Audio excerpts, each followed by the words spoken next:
All right, welcome back to another episode of Uncut Never Filtered. You got Tim holding it down today on day number 7. Phil's on his way to the Bahamas. He's packed all his pineapples. The other boys, they're snowed in. Frozen fog. FYI, I didn't know that was a thing until this year. 43 years old. Who knew? Santa's taken the liberty to pour our day 7 glass. We've let it rest for 15 minutes so I could give it a good shake in the ass and see if we can get to the bottom of what they poured for us from the Minnesota Whiskey Elite. On the nose. Cheers. A little bit familiar, if I must say so myself. Thinking a little bit reminiscent of our day 1 pour, which was an Old Forester single barrel 100 proof. This smells a little bit more proofy, a little bit darker in the glass, but very, very reminiscent nose. Just a couple tiers higher in terms of proof. This one definitely enflares the nostrils. Nice, dark copper hue in the glass. Maybe a little bit bitto honey on the nose. Take that famous Halloween candy and intensify it with about 120-ish proof alcohol. Oaky little monster too on the nose, maybe reminiscent of a higher proof double oak. Let's see if this first sip tells us what we're drinking here on day 7. And indeed, did it come down from heaven? Cheers.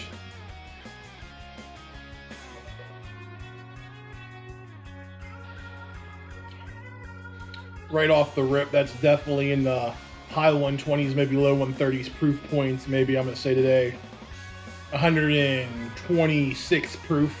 Very heavy oak on the palate. That higher proof lingers on the back of the tongue. It burns. Feel it go down the old channel for that nice, delicious Kentucky hug. A great pour. Back to the nose. Maybe a little cinnamon comes through. A little caramel, definitely still strong oak.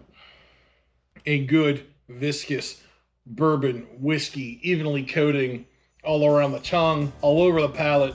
Nice, warm finish. As for the score for this pour, I'm prepared to give it a score today of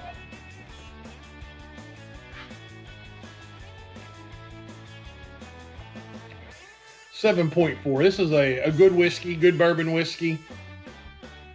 As for a bottle distillery guess, not sure. I'm going to hedge my bet between either an Old Forester single barrel proof selection or a Heaven's Door single barrel pick. The oakiness, the proof point, things I've had from Heaven's Door as well. We did a celebrity whiskey yesterday. Could they go back to back and hit us with another celebrity bourbon? We will find out. We'll be right back. We're going to go see what I was drinking today. And while you wait, hope you enjoy this clip.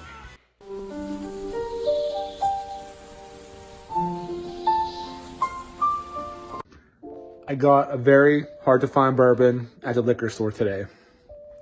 I'm going to show you what it is. Hang on. Bam! Number 7, baby. Weller Green. All right, 3 hours later, he finally posted his video on ADHD Whiskey. Today, I was on the naughty list. We were drinking a rye whiskey from Jack Daniel's. Jack Daniel's single barrel proof rye. And in maintaining the theme of this Forsaken Cursed Advent calendar, it was another single barrel picked by the Minnesota Whiskey Elite. Pretty amazing when you can select a barrel proof rye whiskey that tastes like a limited edition bourbon, in my humble opinion.